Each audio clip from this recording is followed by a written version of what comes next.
3-2, 2 outs, 2 on for the Bulldogs, top of the 9th. What more could you ask for? Here comes Wilson. Swung on, fly ball into right center field, smacks off the wall. 2 will score for Wingate. Off the bat of Hannah Stevens. A stand-up double in the top of the 9th. Puts the Bulldogs ahead. 367 batting average on her season, limited today. 0 for 4. Oh, no, not she did anymore. it. No, she did it. Ball game. Oh! A 3-run shot for the Bears. They keep their SAC championship dreams alive. Unbelievable stuff. Are you kidding me? A walk-off bomb from Caitlin Rackard. McGarry will set himself up for a big dodge up top. McGarry down the alley, tucks the stick and scores. Michael McGarry brings Limestone back within 1. Shot clock down to 15. Feed, Powell, jump shot and a score. Top right from Donovan Powell. His 3rd of the day. No one has possession. Now Kason Dillon has possession. He'll chuck it into the air. The SAC championship is headed home to Hickory. And welcoming you up to the broadcast booth, I'm Ben Robertson with my guy Greg Watterson. Greg, top 10 matchup here today. Wingate 10, Mercyhurst 6. Bulldogs trying to bounce back from a tough start a week ago, and then Mercyhurst with their season debut. New head coach Trey Keeley coming over, taking over for Chris Ryan. What are you looking for today? The South Atlantic Conference softball tournament rolls on from Wingate, North Carolina on this fine Saturday morning. And today, the Wingate Bulldogs take on the Tusculum Pioneers, the 2 squads that won their matchups yesterday. I'm Ben Robertson. Landon Harbin is alongside me. And Landon, today we see Haley Scott take the circle after a lights-out effort from Sydney Kale in the circle yesterday for the Bulldogs. She faces a Tusculum team riding high, a huge momentum-boosting win. 3 runs scored in the 7th inning yesterday to claim the win over Lenore Rhine. How can Scott continue the momentum Kale built yesterday for the Dogs in the circle against this hot Tusculum lineup? Back live, second quarter action coming your way. Ladner and Ruprecht to meet at the dot. Ruprecht wins forward, couldn't scoop up the ground ball cleanly. Now trying to spin out of traffic and does. Ladner still hunting him down. Oh, there you go. Good job handling the pressure. Ruprecht shot at the goal, doesn't get all the way through. Blocked by Dylan Witt, another one of those St. Ambrose transfers we talked about. Limestone can clear. Yep, just a bad bounce there. Great job on the draw. I love the wing battle, just throwback style right there. Both teams scrapping away. Good stuff, good action. You know, if you're Limestone, this is more what you want. Just get that ball back. Keep that offense. Both teams with great offenses that we've mentioned, right? Neither one wants the offense with the ball the whole time. Karen Rogers, big sweeping dodge across the top. And now Sakarin, who had that wonderful goal right to close out the quarter, dodges down the alley. Moves it for Brand. Sakarin working against Salamone. Now Brand up the hash. Connolly in the hip pocket. Check that.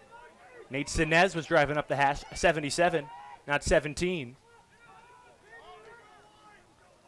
Check Aaron.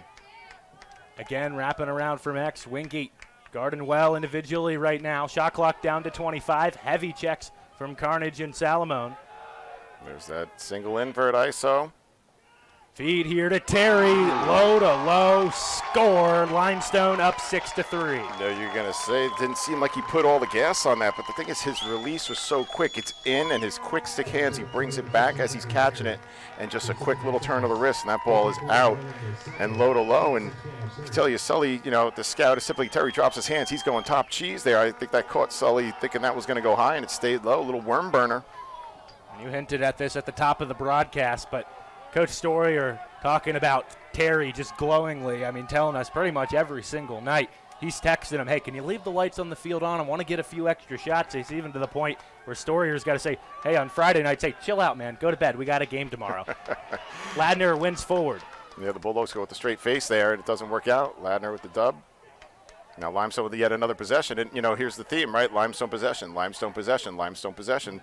Last 4 minutes of the quarter, Limestone had the ball a bunch. And here you are, start of the quarter, and this is how games get lost when you have two evenly matched teams. A 3-goal lead becomes a 4 or 5-goal lead, and that becomes a mountain to climb. McGarry with a head of steam out of the box. Split dodge to the left hand. Sullivan makes the save.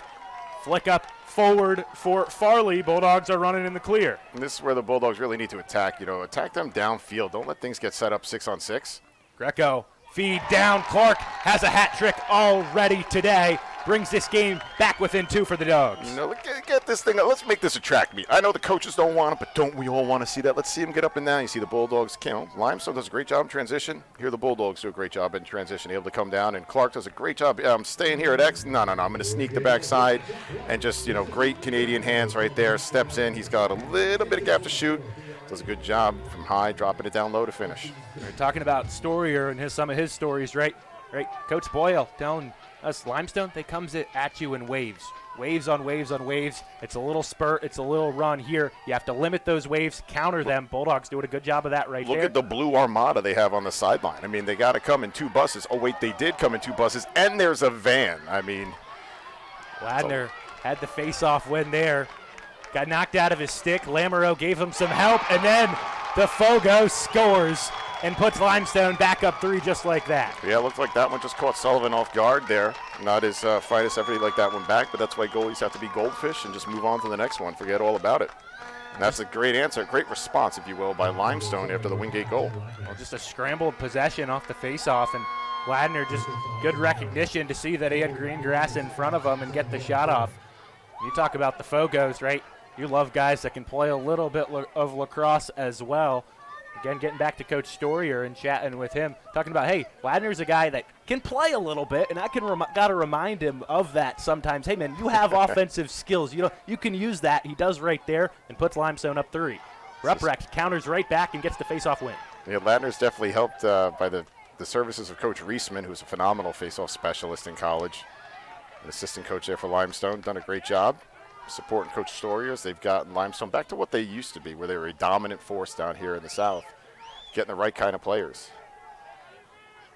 Bulldogs now try to counter back, down 3 goals. About 3 minutes played here into this second quarter. The technique by these Limestone defenders, they got the pool cue going, right? The high elbow up here, like I'm going to poke your beak.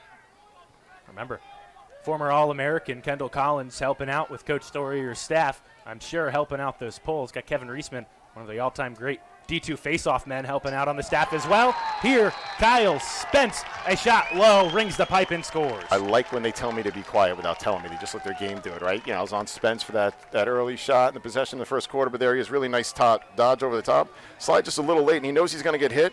Take the check and finish, and that's, when you're sliding to a big boy, maybe you don't slide all the way, which is what it looked like in that situation there. Spence, a nice take. But with that shot right there, I mean, that's not on the run. Yeah, on the run, but not from 12, 13 yards, kind of fading away. That's 5-5. You just got topside leverage and letting a shot uncork and score. And every step he takes, it's more of a threat for him. As he continues to go to the middle, it's easier for him to shoot.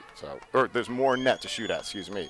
Lee Caldwell gives Ladner a breather right here, and Ruprecht takes immediate advantage. A face-off win forward. Ruprecht, a spin move and a shot that sails high for him. If you're going to miss, that's where it needs to be. Has there the you go. Get the possession for the Bulldogs there. A little counter to what Limestone's juice has been all game, where they've won the possession after scoring a goal. And this is an opportunity for the Bulldogs to climb back, make it a 1-goal game. Back to the track meet we had in the first quarter there, the early first quarter. Aiden McMahon getting things started. Far alley. McMahon now carrying behind. Backhanded shot, gets away from McMahon, skims out of the top of his stick, and Witt the ground ball pickup. Saints are out and running. A strong D out of the Saints midfield there. The deuce, Reese, Hergetas, I can't even say that one, out of Ledoc, Alberta. I think I got that right, I have no idea. Feed to the crease, shot and a score. Nate Sinez, that little duck low, and then just put it high past Sullivan.